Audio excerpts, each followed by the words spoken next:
And I believe that there's one basic need that encompasses them all. And that is the sense of feeling worthy.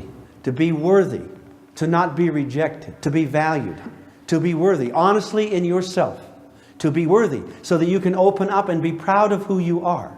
This is so vital, to be worthy of love, to be respected. And it's because we don't feel worthy that we don't want to open up and we don't want to be intimate.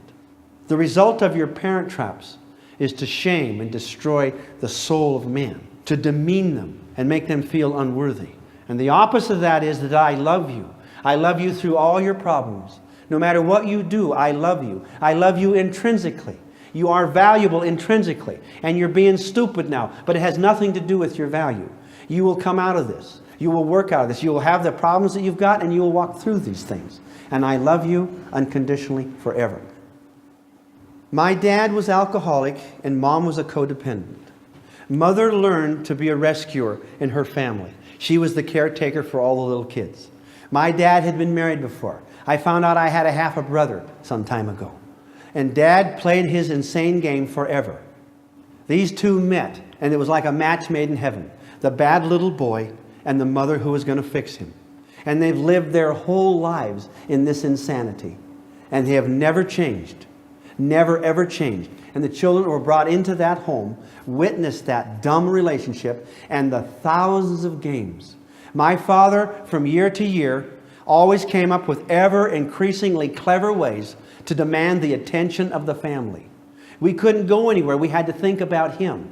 The only way I understand my father is to understand that emotionally he's 5 years old. He has to be the center of attention. We'd go on a picnic and he'd be mad. We'd go to a restaurant, he would get mad. We'd go on a vacation, he would get mad. And I got sick of it. At a certain point in my life, I said, I don't want to be with the family anymore. I'm tired of being in trouble. I'm tired of being the stupid one. Could your kids ever feel like that? And I wanted to pull away and get away from it. I didn't enjoy the company of my father. We could not communicate. I could never get the straight story from him. I never felt that he came clean. Never did. And so I went through and I processed a lot of this. And then I came to a point where I realized how much good this had been. What a great experience that this had been. This is not sour grapes. I'm where I am today in a much better place because of the difficult times I've had. And they have been very, very hard times. But my father was a problem. He was a big problem. And he took the energy of the home so that the children began to have role reversal, where we became the parents and took care of these little children that were our parents. And we have had to become much more responsible. And inside there's a certain resentment for that, because I need a father. I need a place to go. I deserve that. When I wanted a father, I would go there and Dad would say, I'm looking for a father, get out of here. You know, in so many words. Because he was needy.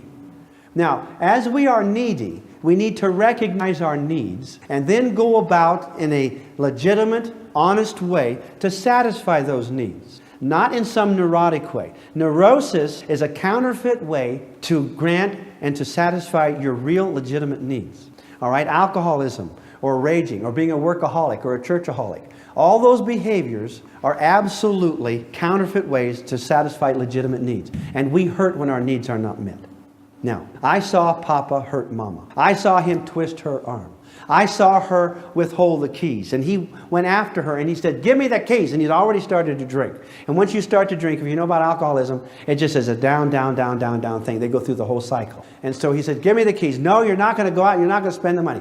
Dad was from the South and women don't do that. You don't take that from women. So he was whacking her around. My sister told me that my job when I was a little boy was if Dad ever had Mother down and he was choking her and going to kill her or something, that I was to run in on her signal, you know, or if I didn't see it, and I was to run in with my little wooden bat. You know, little kids have these little teeny bats. And I was to come up behind him and conk him on the head as hard as I could and then drop the bat and run. That was my job. Is that pretty heavy for a little 5-year-old? What do you think? Or a 4-year-old? Or a 50-year-old? Is that pretty heavy? Now, I've blocked it out. I blanked out. I cannot remember a thing about that. My sister said, no, that was your job.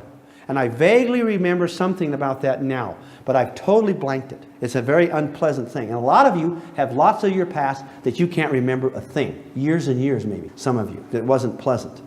So Dad was hurting Mama. Give me the keys. I'm going to do what I want. And she says, no. And I was down at the end of the hall. And he had her arm up back behind her. And they were down at the end of the hall by the door. And Mama saw me, and I saw the pain on her face. And sometimes when I tell the story, I have this bad feeling in my gut. Do you know? This scary, bad feeling, this foreboding. And I can remember today Mama's face. And she saw me looking, and she said something to Papa. And he opened the door behind her and shoved her in there and slammed the door. And they were yelling in there. He was yelling. That's child abuse. That's not just hitting somebody. That's child abuse. That's destroying them inside and hurting them deeply.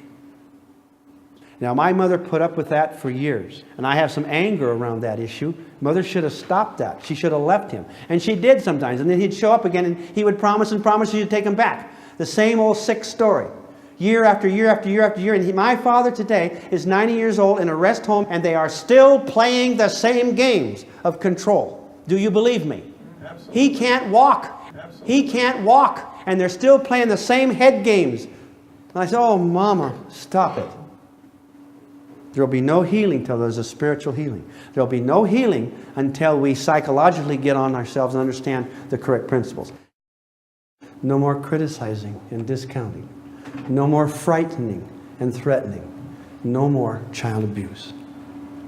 Our children need our unconditional love and acceptance. We're not to treat them like they're stupid. We're to love them and honor them and protect them. They're sacred charges. There's nothing that you'll ever do in your life that's more important than build your family relationships. And whatever else you might achieve in life, if you fail in establishing the relationships in your home, you will have failed the greatest opportunity to be happy. Buildings are destroyed. The things, the honors that we get are fickle. They go. But the relationships that we establish are the source and the key of our happiness. The most important things we will ever do in our lives.